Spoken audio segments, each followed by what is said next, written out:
Já imaginou que aquele queijo fresco que come ao pequeno almoço, achando que é a escolha mais saudável, pode estar a disparar a sua insulina mais do que uma fatia de bolo? Parece mentira, não parece?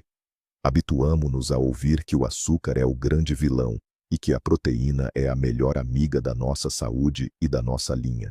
Mas hoje, vamos revelar a verdade surpreendente sobre certos alimentos proteicos que todos consideramos saudáveis.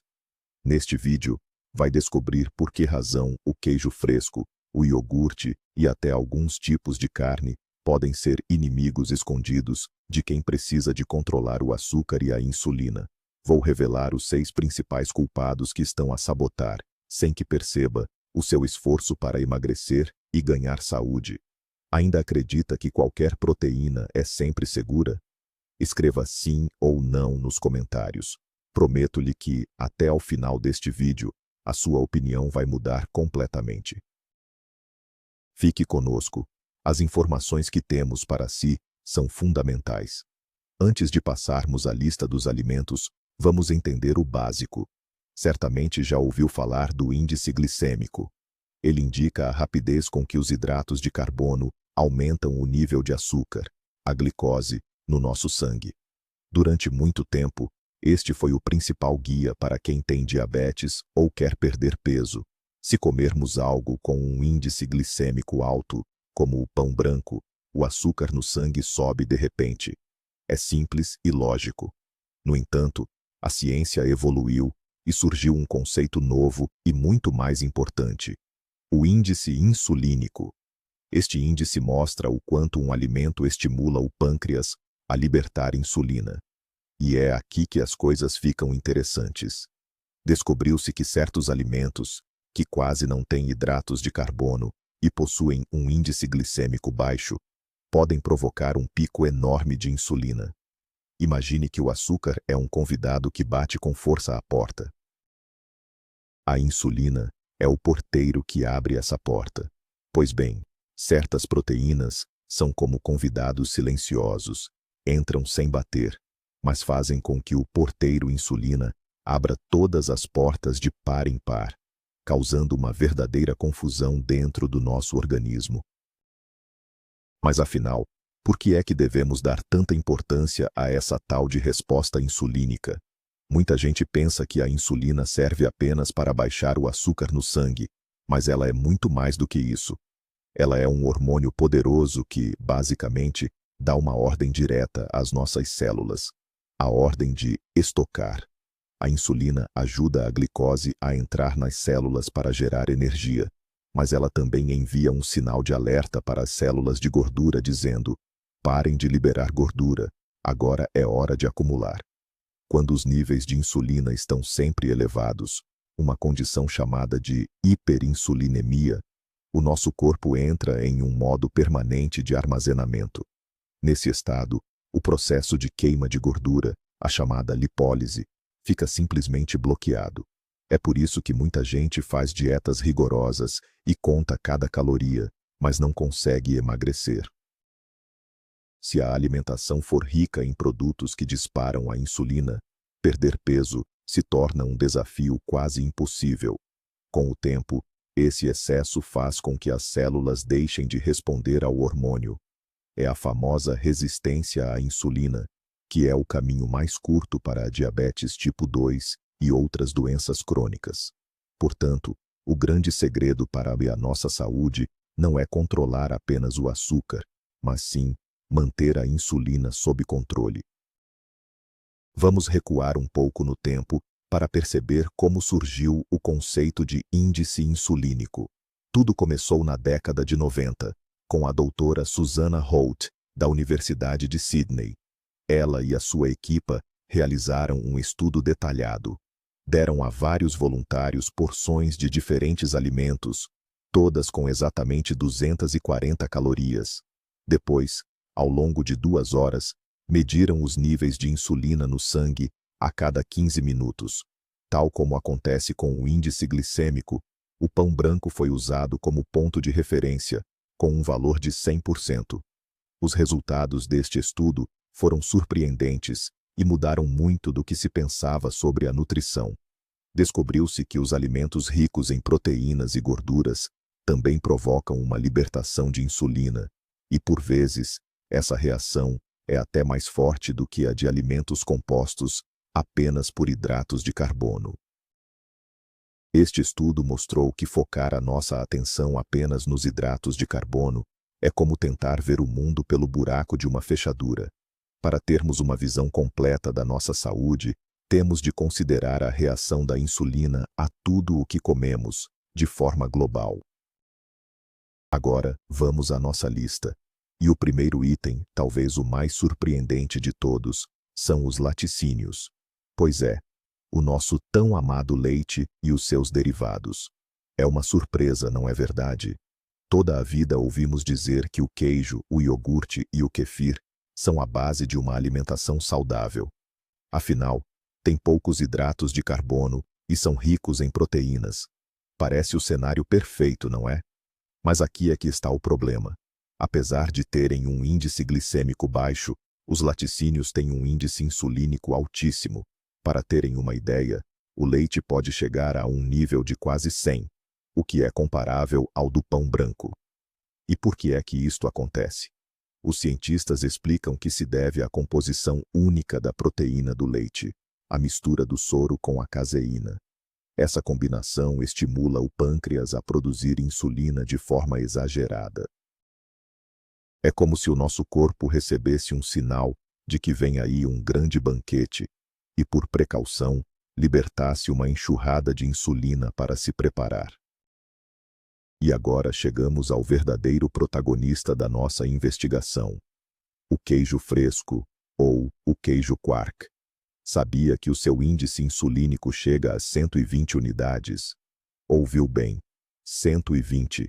Isso é 20% mais alto do que o pão branco, que todos nós vemos como o grande vilão da alimentação. Como é que isto é possível? O queijo Quark é praticamente caseína pura, uma proteína de absorção lenta que, em teoria, deveria ser digerida de forma suave. Mas o problema está na sua composição de aminoácidos, como a leucina, a isoleucina, a valina e a lisina. Eles funcionam como um gatilho poderosíssimo para o pâncreas. Quando come este tipo de queijo, o açúcar no sangue quase não se mexe. Se usar um medidor, os valores vão parecer ótimos. No entanto, nos bastidores, o que está a acontecer é uma verdadeira tempestade de insulina. O seu corpo recebe um sinal imediato para começar a acumular gordura. Para quem sofre de resistência à insulina ou diabetes tipo 2, este lanche que parece saudável pode travar completamente o processo de emagrecimento e até piorar a sua condição, mesmo que os níveis de açúcar pareçam normais. É o exemplo clássico de quando nos focamos apenas no sintoma, o açúcar elevado, e ignoramos a causa real, o excesso de insulina. Continuamos agora pelo corredor dos lacticínios. O segundo item da nossa lista é o iogurte, especialmente as versões magras. Esta é, sem dúvida, uma das maiores jogadas de marketing do século XXI. Durante décadas, tentaram convencer-nos de que a gordura era o nosso maior inimigo, vendendo os produtos zero gordura, como se fossem a solução para todos os problemas de saúde. Mas pense bem. O que acontece quando se retira a gordura de um alimento? Ele perde o sabor e aquela textura cremosa que tanto gostamos. Para compensar, a indústria carrega generosamente no açúcar, no amido e em purés de fruta, ou seja, em hidratos de carbono de absorção rápida. O resultado final é um produto que provoca uma resposta da insulina ainda mais forte do que a versão original, com gordura. E atenção! Mesmo que escolha um iogurte grego natural, sem qualquer aditivo, o seu índice insulínico continua a ser muito elevado, a rondar os 115. O motivo é o mesmo que acontece com o queijo fresco. As proteínas do leite estimulam imenso a produção de insulina pelo nosso corpo. Por isso, acredite, comer um iogurte magro ao pequeno almoço com a ideia de que está a fazer um esforço para emagrecer é, na verdade, uma das piores estratégias que pode seguir. O terceiro produto que não podemos esquecer é o próprio leite. Como já mencionei, o seu índice insulínico é muito elevado, rondando os 98. Aqui, o impacto na nossa saúde é duplo. Primeiro, temos a lactose, o açúcar natural do leite, que ao ser digerido, aumenta os níveis de açúcar no sangue. Depois, temos as proteínas, o soro e a caseína, que estimulam fortemente a produção de insulina. Esta mistura de açúcares e proteínas cria uma verdadeira sobrecarga para o nosso pâncreas.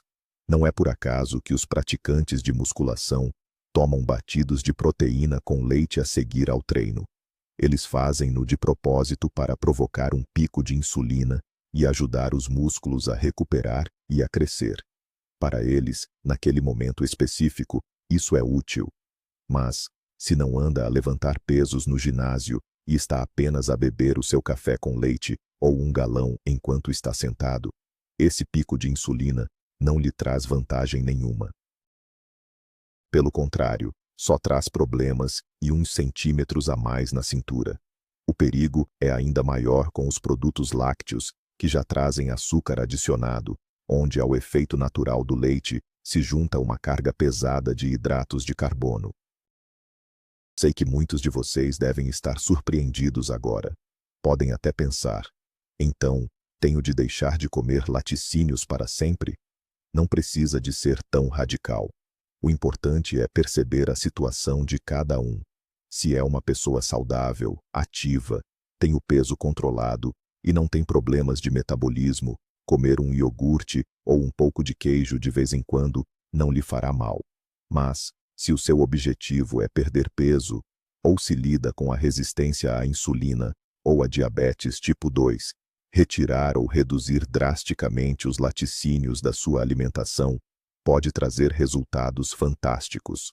Muitas pessoas notam que, ao cortarem apenas o leite e os seus derivados, o peso começa a descer, o inchaço desaparece e a pele melhora bastante. Isto acontece porque os níveis de insulina baixam e o corpo, finalmente, deixa de acumular gordura para começar a queimá-la. Faça uma experiência. Deixe os laticínios por 2 ou 3 semanas e veja como se sente e como o seu corpo reage.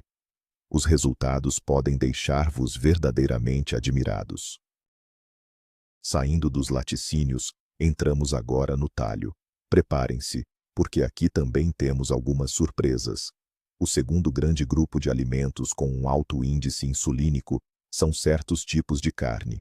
É importante sublinhar que nem toda a carne é igual, mas a regra geral é esta: quanto mais magra for a carne, maior será a resposta da nossa insulina. Isto muda completamente aquela ideia que nos deram durante anos, de que o peito de frango é que é bom para a dieta e a carne de porco faz mal por ser gorda. Se olharmos para a insulina, a realidade pode ser precisamente o oposto. A gordura presente na carne ajuda a tornar a digestão mais lenta e, acima de tudo, suaviza bastante o pico de insulina no sangue. Pelo contrário, as proteínas sem gordura são absorvidas mais depressa e os seus aminoácidos acabam por estimular o pâncreas de forma mais direta e ativa. Isto é mais uma prova de que condenar as gorduras foi um erro histórico da nutrição do século passado. Chegamos agora ao quarto alimento da nossa lista, a carne de vaca. Mais especificamente, a carne magra. O seu índice insulínico é de cerca de 51. Pode não parecer muito se compararmos com os 120 do queijo fresco, mas é um valor curioso, já que o índice glicêmico da carne é 0. E por que é que isto acontece? A carne de vaca é muito rica em aminoácidos, os chamados BCAA, e em particular a leucina. A leucina avisa diretamente o pâncreas que é preciso produzir insulina. Ora, isto não quer dizer que tenha de deixar de comer a sua carne. Mas, se o seu objetivo é controlar a insulina, o segredo é optar por cortes com um pouco mais de gordura, como o entrecosto, em vez de uma peça de carne muito limpa e magra. E não se esqueça, acompanhe sempre a carne com fibras, através dos legumes, e gorduras saudáveis, como o nosso azeite. Isso vai ajudar a equilibrar a resposta da insulina e a tornar a refeição muito mais segura para o seu metabolismo. Ainda sobre esse tema, é importante lembrar que não é só a carne vermelha que merece atenção. Sabia que alguns tipos de peixe também provocam um aumento considerável da insulina? E a regra é exatamente a mesma. Quanto menos gordura o peixe tiver, maior será esse pico no organismo. Por isso, o nosso quinto item da lista são justamente alguns peixes brancos, como o atum, especialmente aquele em conserva, apenas em água, e o bacalhau. Por incrível que pareça, o índice insulínico deles chega a ser mais alto do que o de uma carne de porco mais gorda. Já os peixes gordos, como o salmão, a cavala e a sardinha, são muito mais equilibrados, graças à presença do ômega 3. Nesses casos, a gordura boa funciona como um travão natural, que desacelera a digestão e poupa o trabalho do pâncreas. Então, ao escolher o seu peixe, dê sempre preferência às variedades mais gordas. Assim, além de aproveitar todos os benefícios do ômega 3, estará a ajudar o seu corpo a manter os níveis de insulina bem estáveis. Aquela velha ideia de que a dieta ideal para a saúde é apenas peito de frango e peixe cozido, na verdade, não é a melhor estratégia para quem precisa controlar a insulina. Por fim, chegamos ao sexto item da nossa lista, que é, na verdade, uma categoria inteira de produtos. E acredite, é o campeão absoluto no que toca à estimulação da insulina. Estamos a falar dos suplementos de proteína em pó, especialmente a famosa proteína do soro do leite, o conhecido Whey Protein. Este produto é uma autêntica bomba para a sua insulina. O seu índice insulínico pode chegar a 160 unidades, o que é significativamente mais alto do que o do próprio açúcar puro. A proteína do soro é uma parte do leite que o corpo absorve de forma quase instantânea. Assim que a toma, o sangue fica inundado de aminoácidos, o que obriga o organismo a uma libertação massiva de insulina. Como já referimos, para um atleta de alta competição, logo após um treino intenso, isto pode até ser útil para a recuperação dos músculos. Mas para uma pessoa comum, que decide tomar um batido de proteína para substituir uma refeição, achando que está a reforçar as proteínas ou a tentar emagrecer, isto é um erro perigoso. Provocar picos de insulina tão fortes e frequentes, sem um esforço físico que os justifique, é o caminho mais direto para a resistência à insulina. Se não for um atleta profissional, o conselho é simples. Prefira obter a sua proteína através de alimentos inteiros e naturais. Neles, a proteína surge acompanhada de gorduras saudáveis e fibras, o que torna a digestão muito mais lenta e protege o seu equilíbrio metabólico. Vimos então os 6 principais grupos de alimentos que podem causar picos de insulina. São eles: os laticínios, em especial o queijo fresco e o iogurte, a carne de vaca magra, o peixe branco e a proteína de soro de leite. E o que é que todos eles têm em comum? Essencialmente 2 coisas. Primeiro, são muito ricos em proteína, mas têm pouca gordura e quase nenhum hidratos de carbono. Segundo, a sua composição específica de aminoácidos estimula fortemente a produção de insulina. Agora, a grande questão é: o que devemos fazer? Será que precisamos de passar a ter medo da proteína? Com certeza que não. A proteína é o material de construção mais importante para o nosso corpo. O segredo não está em deixar de comer proteína, mas sim em saber combiná-la com outros nutrientes, principalmente com as gorduras.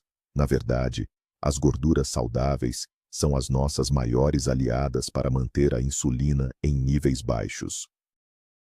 Elas praticamente não provocam resposta da insulina e ainda ajudam a tornar a absorção das proteínas e dos hidratos muito mais lenta. Isso faz com que a reação do organismo à refeição seja muito mais suave e equilibrada. Por isso, a regra de ouro para controlar a sua insulina é simples. Adicione sempre gorduras saudáveis a cada uma das suas refeições. Vamos ver um exemplo prático. Imagine que comeu uma porção de queijo no seu pequeno almoço.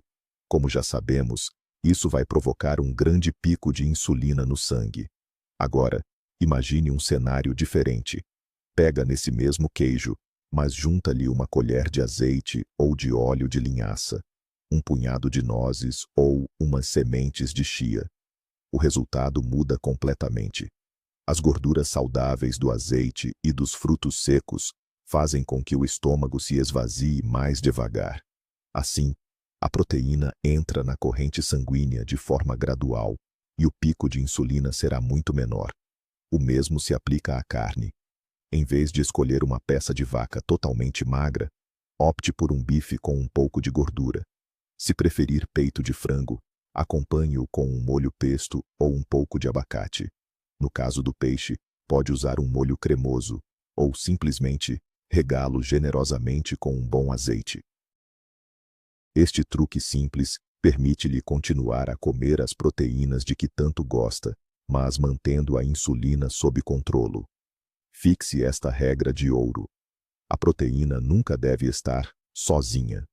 Deve vir sempre acompanhada por gorduras de boa qualidade e fibras.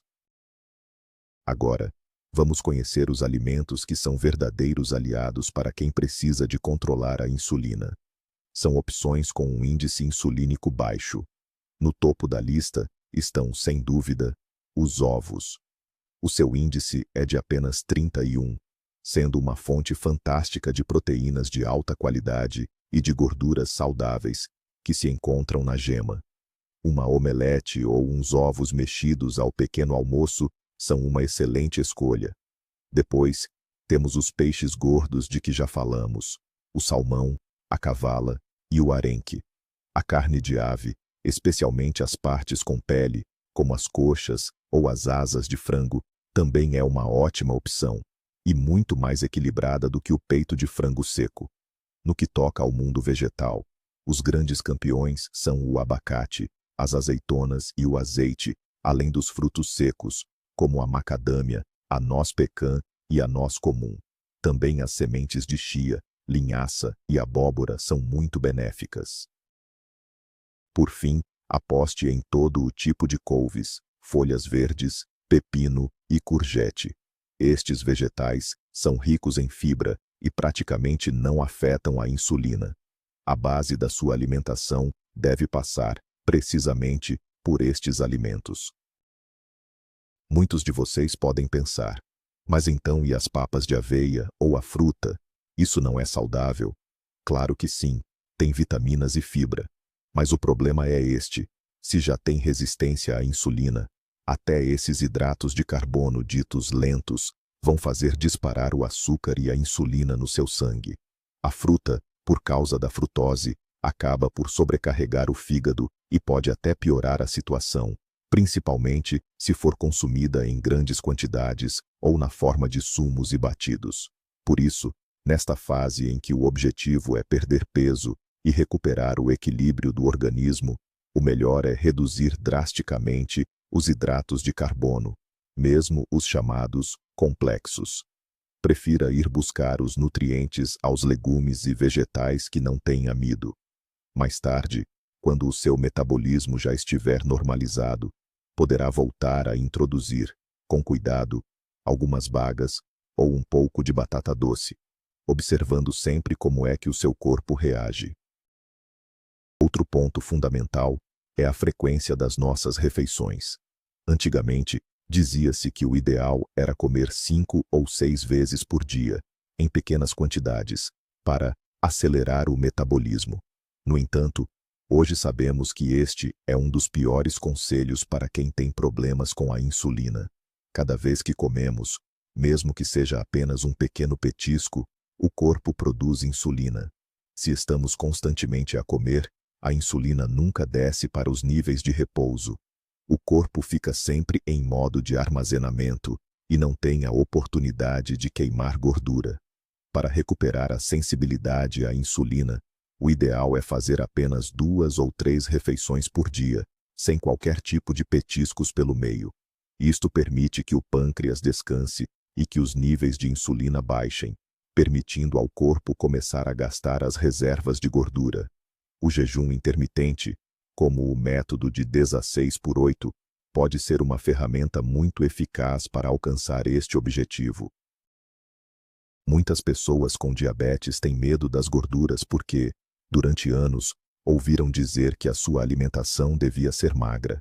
Mas saiba que isso é um erro enorme e perigoso. Na verdade, uma dieta rica em gorduras saudáveis, com uma dose moderada de proteína e muito poucos hidratos de carbono, é a forma mais eficaz e comprovada pela ciência para tratar a diabetes tipo 2 e a resistência à insulina. Quando retiramos os hidratos de carbono, o nosso corpo faz uma mudança. Passa a usar a gordura como a sua principal fonte de energia. A este processo chamamos cetose. Neste estado, os níveis de açúcar no sangue e a insulina estabilizam em valores baixos e saudáveis. A dieta cetogênica, ou a sua versão mais simples, a LCHF, faz maravilhas por muita gente, permitindo reduzir ou até deixar de vez os medicamentos. Claro, sempre com o acompanhamento do seu médico. Por isso, perca o medo da manteiga, da banha de porco, da carne com gordura e das gemas de ovo. O seu verdadeiro inimigo é o açúcar e o excesso de produtos que fazem disparar a insulina, e não as gorduras naturais e saudáveis. Vamos esclarecer mais um mito. Ouve-se muito por aí que não há problema em ter picos de insulina ao comer proteína, porque o corpo também produz glucagon, que supostamente anularia o efeito de acumular gordura. Mas cuidado, porque isto é apenas uma meia-verdade que nos pode enganar. É verdade que o glucagon ajuda o fígado a libertar açúcar no sangue, mas ele não trava a função principal da insulina, o bloqueio da queima de gordura nas nossas células. Enquanto o nível de insulina estiver alto, o corpo simplesmente não queima gordura, não importa quanto glucagon esteja presente. Este mecanismo é importante para manter o açúcar no sangue estável, mas não nos protege dos efeitos negativos do excesso de insulina no metabolismo. Por isso, não se iluda. Comer quilos de queijo fresco ou iogurtes proteicos a achar que o glucagon resolve tudo é um erro. O segredo é garantir que os picos de insulina depois das refeições sejam o mais baixos e curtos possível. Há outro ponto fundamental que devemos ter em conta: a reação de cada organismo. Embora o índice insulínico nos dê orientações gerais, a verdade é que cada corpo reage à sua maneira. Tudo depende da nossa genética, do nível de atividade física, da saúde da flora intestinal e do grau de resistência à insulina de cada um. A melhor forma de compreender como os alimentos o afetam, pessoalmente, é através da monitorização contínua da glicose. Trata-se de um pequeno sensor que se coloca no braço e que mostra os níveis de açúcar no sangue em tempo real. Ao observar os gráficos após as refeições, conseguirá identificar com precisão quais são os alimentos seus amigos e quais são os vilões. Pode até ter algumas surpresas. Descobrir que um alimento supostamente saudável lhe provoca um grande pico de açúcar, enquanto algo que julgava proibido é bem tolerado pelo seu corpo. Esta é, sem dúvida, a forma mais personalizada e segura de cuidar da sua alimentação. Para terminar esta parte, quero reforçar algo muito importante. O meu objetivo com este vídeo não é assustar ninguém, nem fazer com que vejam a comida como uma inimiga. O que eu pretendo é dar-vos o conhecimento e as ferramentas necessárias para fazerem escolhas conscientes. O mundo da nutrição está cheio de mitos e ideias antigas. Compreender como a insulina funciona e o que é o índice insulínico é a verdadeira chave para assumirem o controle da vossa saúde. Isso dá-vos a liberdade de não terem de contar calorias e, acima de tudo, livra-vos daquela sensação de fome constante. Quando baseamos a nossa alimentação em produtos com baixo índice insulínico, a energia estabiliza, o desejo por doces desaparece e o corpo volta ao seu peso saudável de forma natural. Isto não é uma dieta passageira, É uma estratégia de saúde para a vida toda. Não tenham medo de experimentar e, acima de tudo, de ouvir o vosso próprio corpo. Ele é o vosso conselheiro mais sábio. Comecem com um pequeno passo. Troquem o iogurte da manhã por uns ovos mexidos com abacate e sintam a diferença no vosso bem-estar. Bem, chegamos ao fim e vamos então recapitular o que aprendemos hoje. Fizemos uma verdadeira viagem ao mundo da bioquímica e percebemos algo fundamental. Não é só o açúcar que nos deve preocupar. Afinal, certos alimentos ricos em proteína, que parecem tão saudáveis, podem provocar picos enormes de insulina no nosso corpo. O queijo fresco e o requeijão, com aquele índice de insulina altíssimo de 120 unidades, os iogurtes magros, a carne de vaca limpa e, principalmente, a proteína do soro de leite são os grandes culpados de que pouco se fala. A lição mais importante de hoje é que o índice glicêmico não nos conta a história toda. É o índice de insulina que nos abre realmente os olhos para a forma como o nosso organismo reage ao que comemos. Para controlarmos o nosso peso, termos mais energia e protegermos a nossa saúde, não basta apenas cortar nos hidratos de carbono. O segredo está em criar uma alimentação que não cause uma resposta exagerada da insulina. E aqui, as gorduras saudáveis são as nossas melhores amigas, pois ajudam a suavizar a reação do corpo à proteína. Muito obrigado por terem assistido até ao fim a este vídeo, que sei que foi um pouco mais técnico, mas espero que tenha sido muito valioso para si. Se esta informação mudou a sua forma de olhar para a alimentação, não se esqueça de deixar o seu gosto e de subscrever o canal para não perder as próximas explicações. Agora, gostava de lhe fazer uma pergunta. Houve algum alimento saudável que já lhe tenha deixado alguma desconfiança? Ou talvez já tenha notado que o seu corpo reage de forma estranha ao queijo fresco ou ao iogurte? Partilhe a sua experiência aqui nos comentários. Vamos conversar sobre isto.